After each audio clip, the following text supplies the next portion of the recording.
So what is it that you do here in Vienna, in the Expat Club of the Vienna Business Agency? So I start then with the Vienna Business Agency maybe first. Well, first of all, welcome here. I guess it's your first time. Thank you. Yeah, so you've got a nice place here. So the place itself is quite nice. We are quite proud of it. We are running it since 2010. But let me maybe tell you a few words about the Vienna Business Agency itself. So we belong to the city of Vienna. We are an agency that supports Viennese businesses here, or the ones who are about to get there. So if you're interested in starting in your business, then we can help you out on all the possible things related to starting up your company. But it's not only about that. We have also a real estate sector for developing and renting out offices, let's say, from the smallest startup office where you just come with your laptop and you plug it in up to really large buildings that you can rent. But of course here in particular at the Expat Center, our department is called International Business.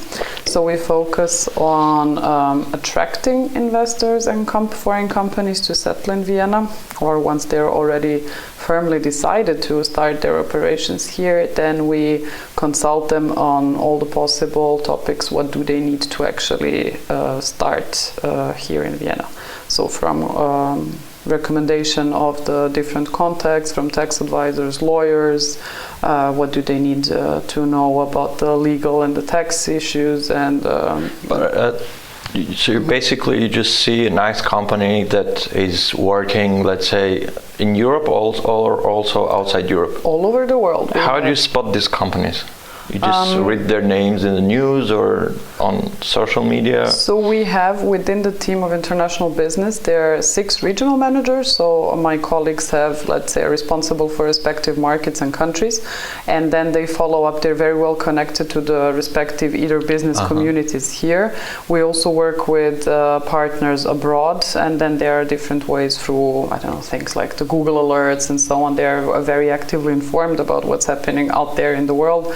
And then if potential companies are, looking to invest, for example, or to find a new headquarters in Europe, and so on and so forth. You want to make sure that that headquarter might be Vienna. You show them how beautiful it is in here, right? Exactly. So this is how it works out very well. I mean, Vienna in general is a very interesting and attractive business location. So we tried not only to convince the people abroad, of course, about it, but the ones who are already convinced and who are coming here, then we help them out through the process. You make it a bit easier for them. Exactly. We help them in this process. And of course, it's not only the companies who are coming, but it's the people as well. This is why the idea was born to also open or to create an expat support service. So the Expat Center here was opened.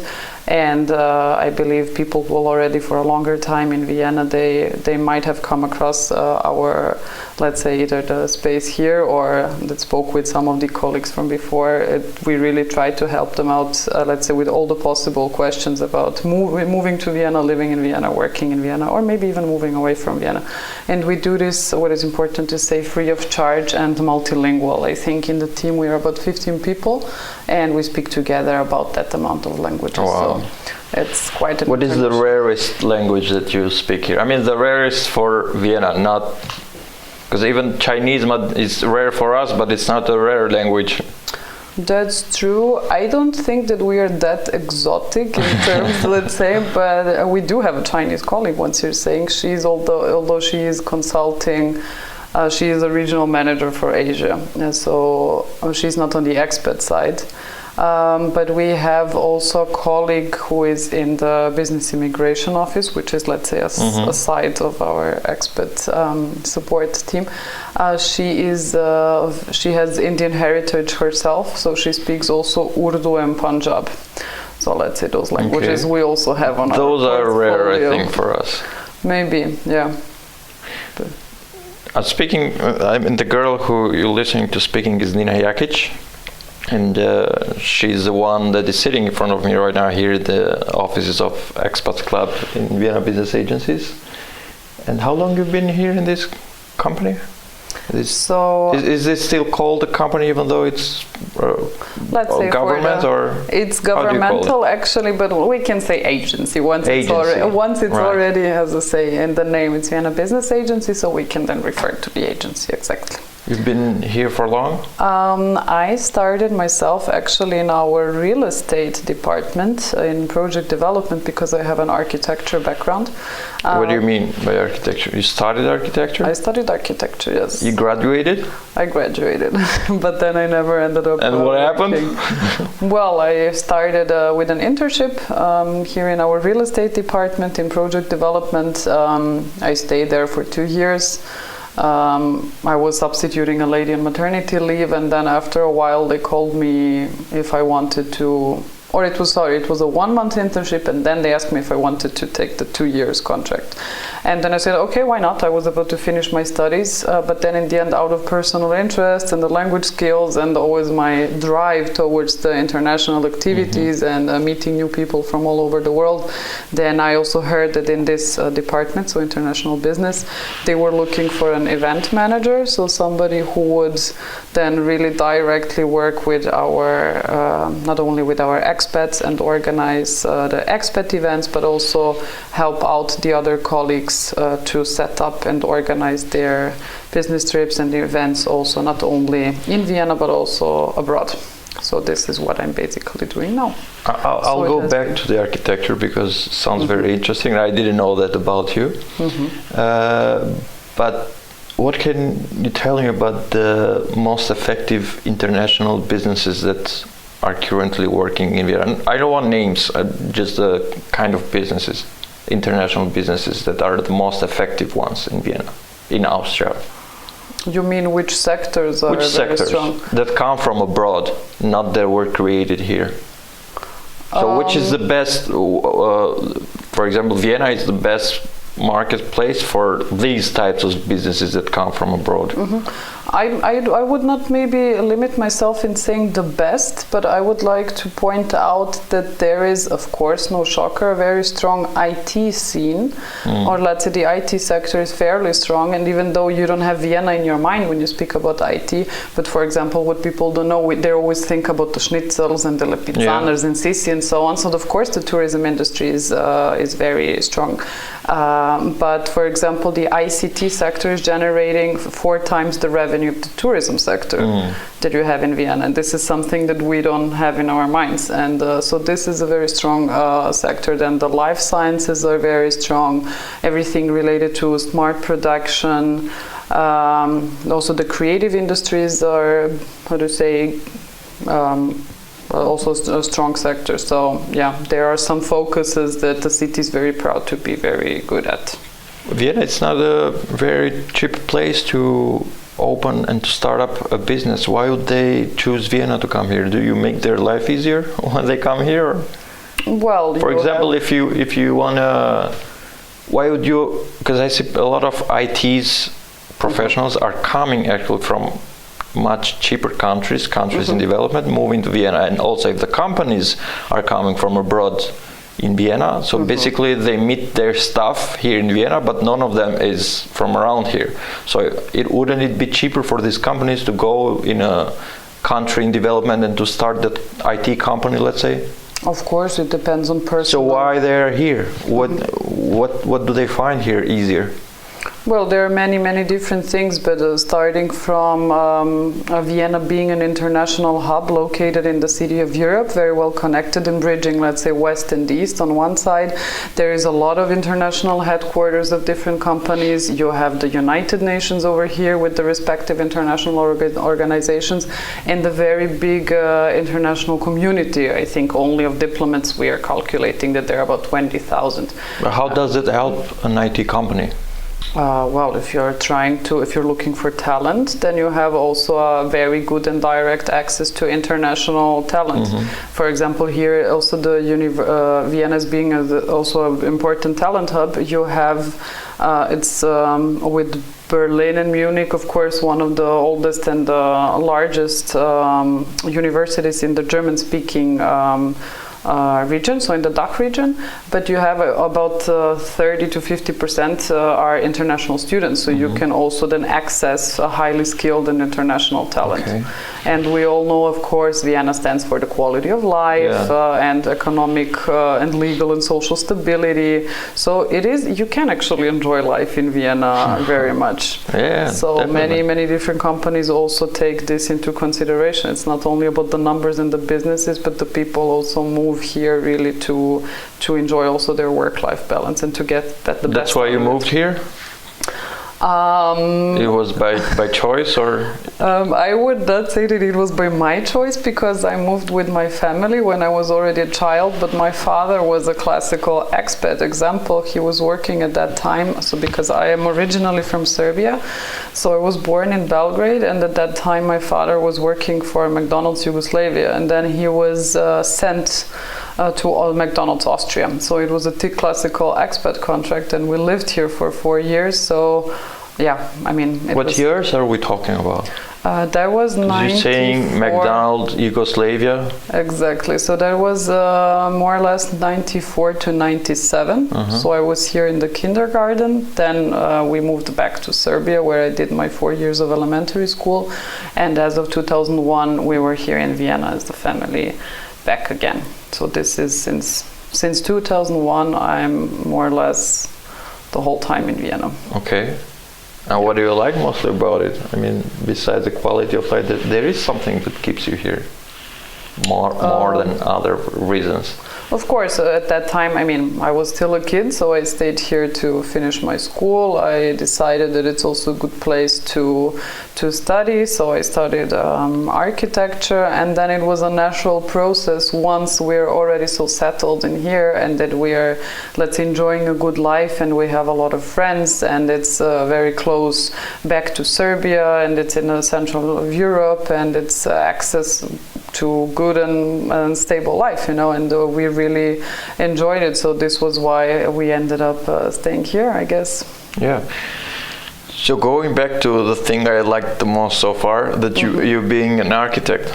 Yes. You see these ugly tall buildings around the 21st district or something. There are a few towers there. Have you ever seen them? In the 21st? I think it's the 21st or the 20th district. It's by the Alte Donau. Alte Donau, okay, yeah. But you might then probably you're thinking of the Donau city, so the United Nations headquarters and and some of the business towers over there. In general, what's your thought about these tall buildings that are completely out of nowhere in regard of the rest of the city of Vienna? I think it's not so much taken out of the context, because in every city, hopefully, you have a regulated way of where can you build until which height and with which density. I'm not saying that's illegal. I'm just asking for a thought as an architect, because of course it's not illegal, but. Yeah, sure. But I think it's thought of, and I personally don't see it as problematic, because over there on that side of the Danube, it's a fairly open space as well. So within also the vegetation and the parks and the river that you have there, I think it's a very concentrated thing where you have these modern high rises, and I think it fits quite okay in the surrounding, and it's not really a disturbing. Doesn't it ruin the landscape? For example, when we met a few weeks ago at this grape harvesting, we could see from up there that this tall building would just come out of the ground and would look a bit nonsense to the rest of the city. Is that fine with you? I'm okay with that. I'm not particularly personally a fan of high rises, but I think that they also do belong to, how to say, a modern way and the modern cities. So, and I think if you fit them well within their surrounding, they're also they're an not element. They're fitting that well. That's the thing. They just are here and there. Like maybe they're 5 or 6 in total. I also don't know by heart. Yeah. But I think that the high rises also belong to a urban landscape simply. And now if you fit them, I mean, I guess it could be me and you also arguing about if it fits so well or not. But it didn't. No, your opinion matters more because you're an architect and you could be one of them who designs these buildings. Maybe, but let's say I'm not so radical when it goes to this. I think if it's respected and if it fits within the surrounding in particular, I think that's okay, and they should be respected also as elements of modern architecture and modern settings of urban cities. Of course. Have you ever done a project on your own that has been executed, let's say? No, I've never really properly worked in an architectural office as such, because I was already working here in the Vienna Business Agency, and then I finished my studies, and then I just shifted to this department. So, no, actually nothing. But you don't like to go back to architecture? Do you ever think of that? People ask me that often, but not really, I must say. I also specialized more in building physics and in acoustics and soundproofing. So this was also something that I had a smaller side job at for a Spanish-German company. This was quite okay and interesting, but the classical work in an architectural office I've never done, and it would be, I think, for me, I could not imagine now going back to need to remind how AutoCAD works and all of these programs. It's been 8 years? I graduated in 2016, so it was 6 years ago. Yeah. And I think it would be very, very strange. I don't think that I would be go. But do you have this thought, you walk on the street, you see something, and do you ever think, I could have done this a bit differently? This building or this stage or this acoustic system? I mean, of course, but everybody could have done something in a different way. You mean everybody might think of that could have done it differently, but you see it? I do, of course. I appreciate, and I I like architecture, let's say, as a discipline, and I enjoy walking through cities and looking at the buildings and visiting them. Also, if it's, let's say, a famous building, so I do enjoy it in that way, but I don't catch myself so often in not criticizing but commenting, maybe this should have been done like that or like that. So I think it's there for a reason, and everybody can have an opinion for it. You're definitely not very Balkan. This is one of the most Balkan things to do. You see something, you criticize it, and you think you could do it better. Maybe for but everything. I respect the people's decisions and their opinions, so that's fine for me. What do you do here to kill your time? Not in the office, I mean, in general. What are your hobbies? I do have a fairly large group of friends, also international, from all over. So let's say that the social aspect for me is quite important. I also enjoy giving math classes. Math classes? Yes. You enjoy giving math classes? Yes, I do it actually. I mean, of course, it's a side job, but it's something that I genuinely like. And I'm worrying about the word you enjoy it, not just because you might give math classes because you need it, because you need the money, you need the job or something like this, or you have to do it for someone, but you enjoy giving math classes? Believe me, after 8 hours sitting straight and looking at the monitor, and then I can go and help out maybe a child who is very important to say, who is willing to get better at something in math, if there is a basic interest, for me to calculate some simple stuff, it's really like giving my brain a rest, and it's a very, and for me, I think I also enjoy the transfer of knowledge, and I think if you can by this also help someone out with something, I think it's a very pleasant thing to do. So this is why I said I enjoy giving. But of course, it's a side job. So you just opened a completely new window for me. You said that you enjoy giving math classes, and then there is a kid that likes to improve himself in math. That likes to do that. I must say that it doesn't happen so often. Normally, of course, it's completely rare. But believe me, I had already examples of kids who are actually interested and want to have a program. But what grade are we talking about? Different ones. Normally, the kids that I am or I was working with, they're from, let's say, 10 to 14 or something like that. What kind of math? Like algebra, geometry, or whatever comes along. Whatever comes along, let's say within these years. Of course, after a certain age, then I also cannot keep up myself, because I said, okay, this should be really also rather for fun and some extra money, but I don't want to be sitting and needing to remind myself and what were this and this. Exactly. Yeah. So only until the level that I'm able to, let's say, shake it out of my sleeve, then it's easy for me. So this is what I like to do. But yeah, so math, I enjoy in summer riding the bicycle through the city. Vienna is really great for that. There are, I don't know how many kilometers I think I read it once, and it's about 1,300, but I'm not 100% It's sure. something about, I wanted to say about 2,000 kilometers, but it's probably that it's around this number.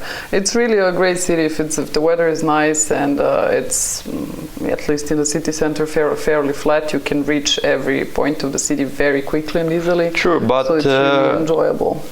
I agree, we both like Vienna very much, but tell me what you don't like about Vienna. Because it should be at least one thing that you don't like about Vienna. I'm not talking only governmental, it could be social, it could be cultural, it could be the people, or something about the people.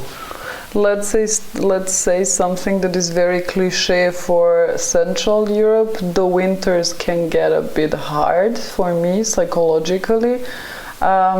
It's not even so much about the cold. Well, let's leave aside something we can't do anything about. Let's focus on finding something that it's made of or made from the people. Okay, but if I say that maybe my temperament or mentality is maybe a bit different than to some people from the city, then I also cannot change them. So it's also not... not to change them. I said that's something that it was in our hand to do it. So, for example, a law or a social event or a cultural event or a building or a street or a way of doing things. Not the weather, because we can. It wasn't in our hand. No, of course I understand what you mean. That's a very broad question. But maybe the first thing that comes to my mind is related to the COVID pandemic. I think that the approach that was taken here was, in my opinion, fairly drastical, and that maybe not Austria, besides Germany, I believe, had one of the most rigid and long ongoing and lockdowns and the measures and this and that. And I hear also from my friends who come from elsewhere in Europe, and they say, "You're still wearing masks?" Because it's amazing that even so we are almost 3 years, 2.5, let's say, since the beginnings of the pandemics, and it's still, at least in Vienna, obligatory to wear a mask in the public transport, at least, and at some other things. So it's still present. I don't even want to argue if it's good or bad, or if it saved us or it didn't save us, but I think that throughout the whole period of time since it started, it was very radical and very conservative, the approach, and this is something that I was not personally agreeing with, but here we are. So, well, don't you feel a bit of anger when you see a lot of people without masks in public transportation? Not in the health aspect of it, but in the sense that we're either gonna keep the mask, all of us, or we're not gonna keep the mask. Because you see, like, at least half of the metro is not, of the people in metro are not wearing masks, and you feel like, should I still keep it?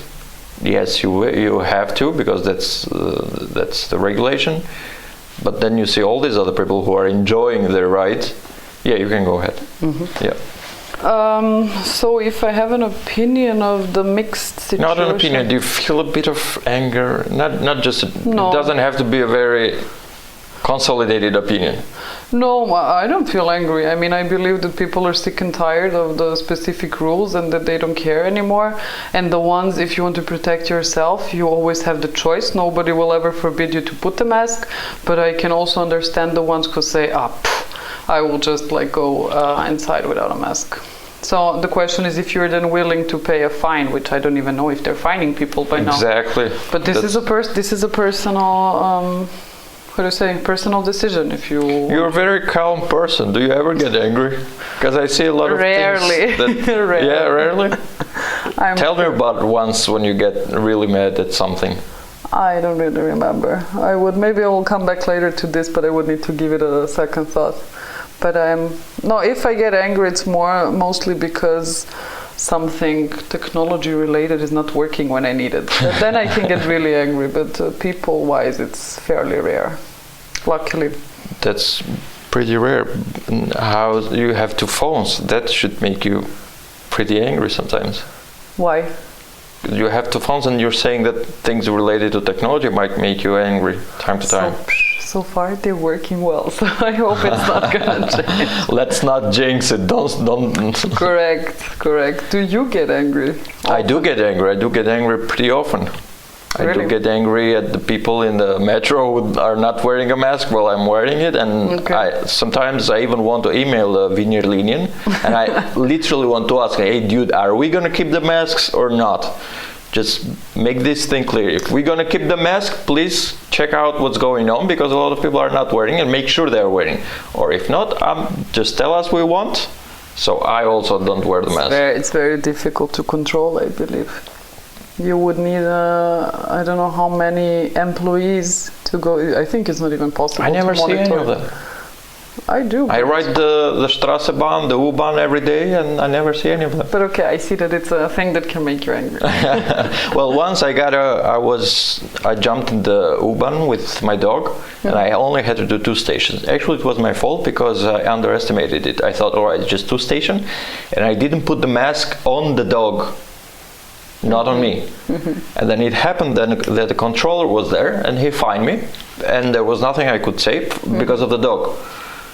And there was nothing I could say. I paid it, and he was right. That's the rule, and when you disrespect the rule, you pay the fine for it. So after this, I started getting even more angry when I saw people in the metro without the mask, because I got a fine for the dog that doesn't spread the pandemic. Well, let's say that now we stick to the rule. That but you're speaking about the, how do you say, the Bioscorp, yeah. I don't know in English, yeah. So I got one for the dog, and in the meantime, half of the people riding the U-Bahn or the Straßenbahn or the bus are not wearing a mask, and there is no one controlling them. Or maybe that's the, how to say, the rule of the large numbers. If there's so many people that who are not wearing a mask, it becomes like a normal thing. I mean, who can control all of these people and issue all of these fines? I don't know, to be honest. Well, I'll talk to the people, to the community who owns dog in Vienna. I'll let them know to not wear masks to their dog, so we can turn this into a normal thing, and we can all jump freely in the U-Bahns from now on. Let me know how this ends. Well, now you see, this makes me angry. I see a certain emotion there. Yeah. What do your weekends look like?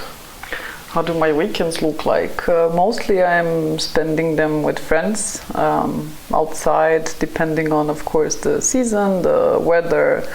Do you travel a lot outside Austria? You've been traveling for business these days, right? In the last weeks. This year actually I had quite some travels, both privately and also for business, yes. Where were you, if I can ask? What countries? The private ones or the business ones? Or you don't? Whatever you want to talk about. I just want to ask you. The last 2 trips that I had was recently now in the end of September, and in October I went to Helsinki and I was in Sofia also for 2 days. Okay. Those were the most recent ones. Those were business related? Those were the business related. Because I guess who would go for pleasure in Sofia? Why not? Would you go for weekend in Sofia?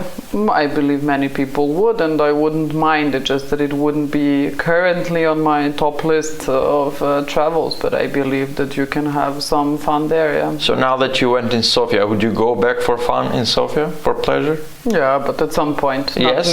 Not that it would be on my, high priorities, but why not? I believe that the city can be interesting, probably also for social life, from what I heard as well. So, but I guess it's maybe one of these cities that makes sense to visit with a local.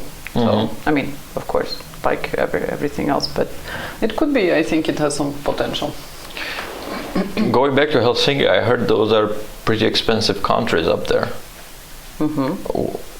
How was life? How were people hanging there, and how is it comparing to here? Not just in the price term, but in general. I could not also get a bigger, a deeper, an image. You didn't go that well into it? Because we did not have too much time since it was work related, but I thought I found the city very interesting, both from what I saw, let's say on the streets, the buildings, there were interesting small businesses, shops, the way that people were moving around. Unfortunately, the weather was very bad, and again, we did not have much time to walk around and to emerge more into this. But I have the feeling that they have a very specific lifestyle and the way of life and what they do and the activities, and there is the whole sauna thing that after works and hanging out and drinking and so on. So it's something that I got, let's say, more curious about. They are, of course, pioneering. I mean, the whole Scandinavians, they're pioneers of all this design and architecture related and in many other things. So I was very impressed. We had some workshop at the State Library, which was called Odi. I was very impressed with the building. I mean, what was so impressive about it? It's old building, or it's a brand new building that they, as the lady who gave us a tour there said, they gave it to themselves as a present for the 100 years of independence. So it was opened in 2018. And what is, I think, so impressive, it's not so much, of course, the building itself. Nowadays you have very flashy, interesting, modern buildings with great spaces and a lot of life and light and the shape, but it's the concept that they have there, that basically everyone can use it. The service is free of charge, and it's not only about, okay, you take a book, you give back a book. They have a whole floor that was dedicated, they call it, I think, the urban workshop. So you have all the possible machineries, you have gaming studios, you have music studios that you can rent out and use their instrument there, make recordings. It's amazing. Free of charge? It's everything free of charge. Of course, if you use things like their, I don't know, plotters and 3D printers and so on, you need to pay for the material that you're using, but the equipment itself, you can use it free of charge. And you even have people there who can assist you and help you. If you, I don't know, you break something and you want to 3D print a piece, you go there and somebody helps you model the thing. Print it out. It's really cool. So you can go there, and if you're a new band, you can go there and record a song? Absolutely. Wow. I guess they have an online platform where you just book different dates, but I think you need, from what I understood, to have an address in somewhere in Finland. Well, of course. It's not like I can walk in as a tourist. I mean, maybe there is a way, I don't know. But there are many different offers and lectures and things for children. It's really, I think they wanted to create a space for really the whole population, so for everyone, and it really covers amazing things. So I must say, it's something that I was really impressed about. Do we have such thing here in Vienna? No.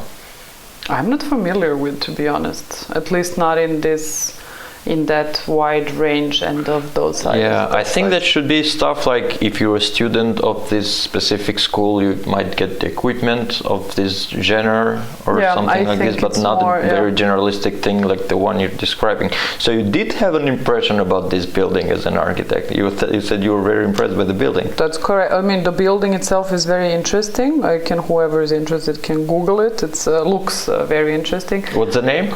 OD, so it's OODI. Or if you Google State Library Helsinki, you'll find it.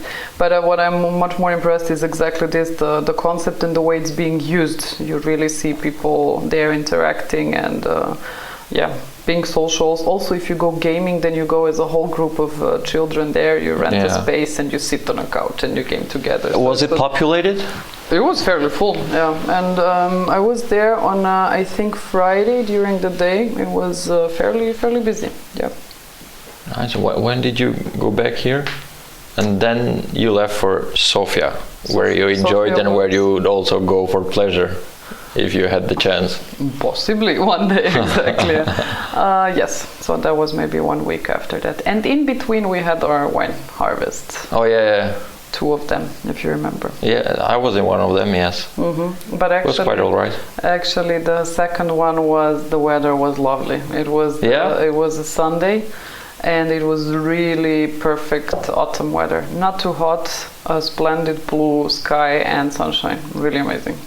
So you were not so lucky with it was fine on the... How many people were you in the second time? About 25, more or less, if I'm not mistaken. Also very nice. So Nina organized grape harvesting here in Vienna, and I was in the first one of them. It was very enjoyable because Actually, I come from a country where we have a lot of grape as well, but I've never done that before. Weird. So it's probably one of these things that when you are at your home, you don't really think of that, but then when you see them abroad or in another country, especially when you are new to the country like I am, they start looking like an exotic thing. And maybe you also enjoy networking and getting to know new people. So she did this thing 2 times, and you do it every year, right? Yes, maybe just to say why am I doing it? I'm not in the wine business, let's say, but because I organize the events for our expat club, where we have about 2,000 people, I believe, on the newsletter.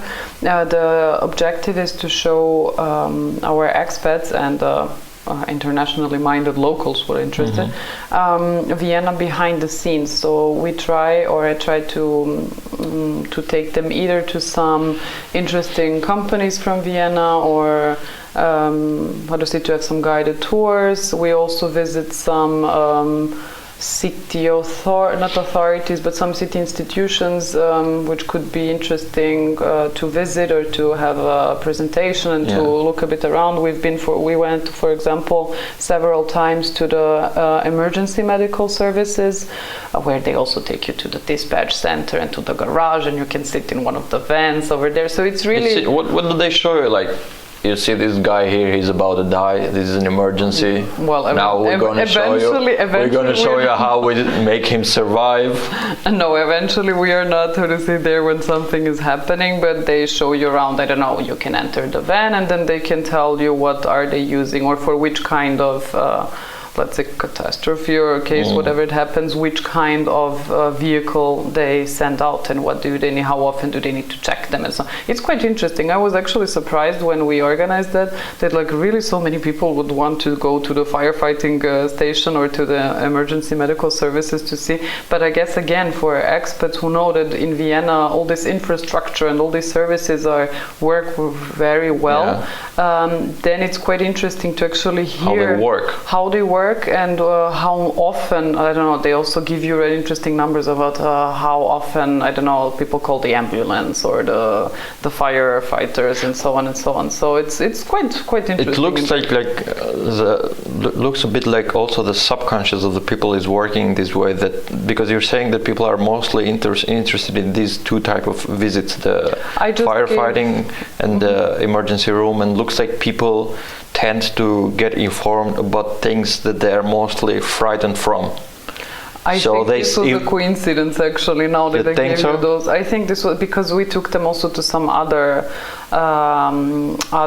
city institutions. And the participation was the same amount of people? Yeah, it's normally, I mean, because also the events that we organize, depending on the size and what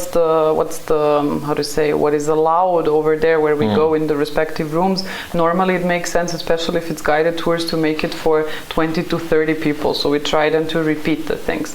But sometimes we also had larger events if there is a bigger room where the representation can be made and some and people get together and so on. So it's very different. But also we did the wine harvesting we did as a classical or something that is a nice or interesting Viennese activity, because at least in Vienna, which by the way has it's in Europe, the capital with the largest wine production, in the sense of that it has a significant wine production within the city territory.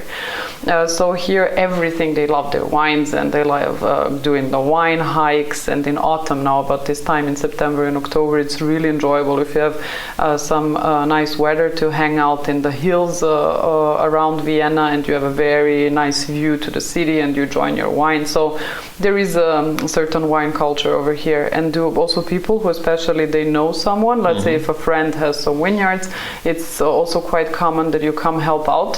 So you also pick the grapes, and then of course it's everything about being together and eating and drinking together. So it's every year a very cool activity that I personally enjoy myself, and I like to repeat it, and it's always fully booked. So but you change the house, the Weingut, how do you call them? The family, the business, the winery? So far, we did not change. We started, it was a colleague of mine who started it with Manuel Nössing, who is a winemaker himself. I don't remember what he told you since when he was doing it. I believe the last maybe 10 years or maybe more. Something between 8 or 10. Exactly, like and he's owning, if I remember well, 7 hectares, which he proudly says it's 1% of the Viennese vineyards, let's say, in territory.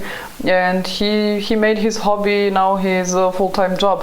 So, and it works out with him quite well. It's always a relaxed atmosphere, and then we can enjoy a nice lunch and have some wine together. So it's so far it worked out really, really cool with Manuel. So maybe you can try and think of also another winery next year. People also might want to see something else, or because they don't do the wine in the same way, or even their restaurants might be different and might be cooking different things. No, of course. It'll be nice to change it. Plus, Manuel has been doing good business so far, so maybe you can switch these people and turn them to help someone else next year. Yeah, sure. But definitely going back there, I would be very interested to visit the firefighting stationery and the emergency room. I mean, if I would want to know what would happen if my house goes on fire, or if I'm having an accident, where I'm going to go. That would make me feel better. If a car hits me, I said, well, that's fine. I'm going to a very nice emergency room. They will take good care of me because I've seen them. But we're not taking anybody to emergency rooms. We're going just to the headquarters of the medical services, so where you call. Then we have to talk about this, so we can take people to the real emergency room. This I don't think we will do. But we should. I don't remember when we did of course, because of COVID. In the meantime, we did not have.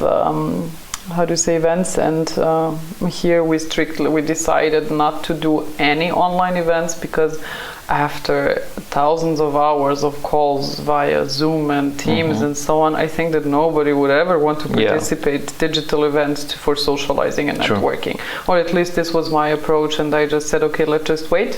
When the things get better, then we will start again. So. True.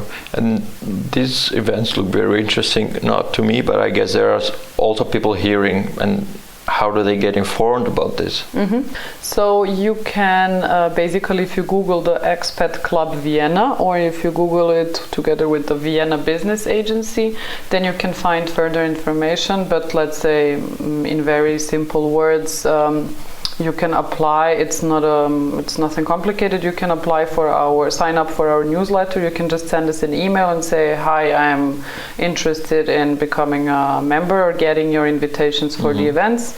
We don't need anything. It's free of charge. We just, for statistical purposes, would like to know where the people are from and their full name and email address. And this is it. And then now, of course, as I said, post-pandemic, we're still kicking it off and starting with the event. So still it's not happening too much, but normally we try to make an event every 1 to 2 months. What's coming up next? I'm in the planning. So what are your ideas? Not really at the moment. I still have some. I would like to also make some interesting company visits again. So I'm currently screening to see what is possible. So I was actually this morning calling, for example, the Meinl coffee roasteries to see if they're offering guided tours. Julius Meinl? Julius Meinl, that's correct. But they told me that I should, call later, write an email, whatsoever. So, but there, from what I understood, there are some possibilities. So I hope to be able to, let's say, just to give you a teaser. Yeah. But let's see. I don't want to promise because I need to hear what they will be telling me. You know what would be a good idea? Also the Ottakringer brewery. This we did. You did? We did that in 2018. This is a great thing, quite interesting. You can return it. Since 2018, yes. A lot more beer drinkers have moved to Vienna. Of course, don't worry. No, and I think it makes sense to repeat specific events. As you say, people are coming and going, so it works very well. The Ottakringer brewery is a very cool thing. That's a good idea. Also the coffee maker, but still, that's a successful coffee brand, but in Vienna, visiting a coffee company, it's not very authentic because Vienna it's not very famous for good coffee, I would say. And I would say it's very loud. Really, I think that the Vienna Tourism Board and many other people who are queuing up in front of the Café Central and the other Kaffeehäuser, how to say the businesses are successful. The quality of the coffee, if you compare it to Italy, who's next to us, to Austria, Vienna then doesn't have much to offer when it comes to coffee. This I will again leave up to everybody to think, because I'm not myself. I drink occasionally coffee, but I'm not a connoisseur. So let's see that I leave it up to the others to decide. But let's say that the coffee business is very big, and Julius Meinl in particular is a huge brand. So I think they're doing their job successfully. Now, if you like their coffee or not, it's a different thing. But I think it would be interesting, at least also from this marketing point of view, to see how it works. So why not? So let us know what you're going to come up with. I think a few more people will subscribe after this podcast. So basically, just go to Vienna Business Agency. There's a subscription space at the end of it, but is it different from the Expat Club? So if you subscribe to just Vienna Business Agency, will you get the emails from you? That's a good question. No, that would be the general newsletter. So you can, on the broader level, there is our Vienna Business Agency newsletter, but it's not managed by us. It's by our communication department. But then we have different departments dealing with specific topics. For example, one is related to technology. The other one is to creative industries. We have also a startup one. So if you're interested in one of the specific topics, you can find the respective newsletters or sign up for the respective newsletters to see what's going on in the city when it comes to those sectors. Is there a website of the Expat Club, or it's like a district of the Vienna Business Agency that is integrated? It's just integrated on our central webpage, so on the Vienna Business Agency. You can then see international, and then there are different things like business settlement, are you coming to Vienna, and then expats. Then it will be in the description of the podcast on Spotify, also on Instagram. I'll put the website, maybe it's easier so people can just subscribe. Thank you, if they're interested. Nice meeting you here. Yeah. And I'm very satisfied with this meeting room here, and the sound looks great. Looks like you've done your job very well. All right, catch up next time. Thank you.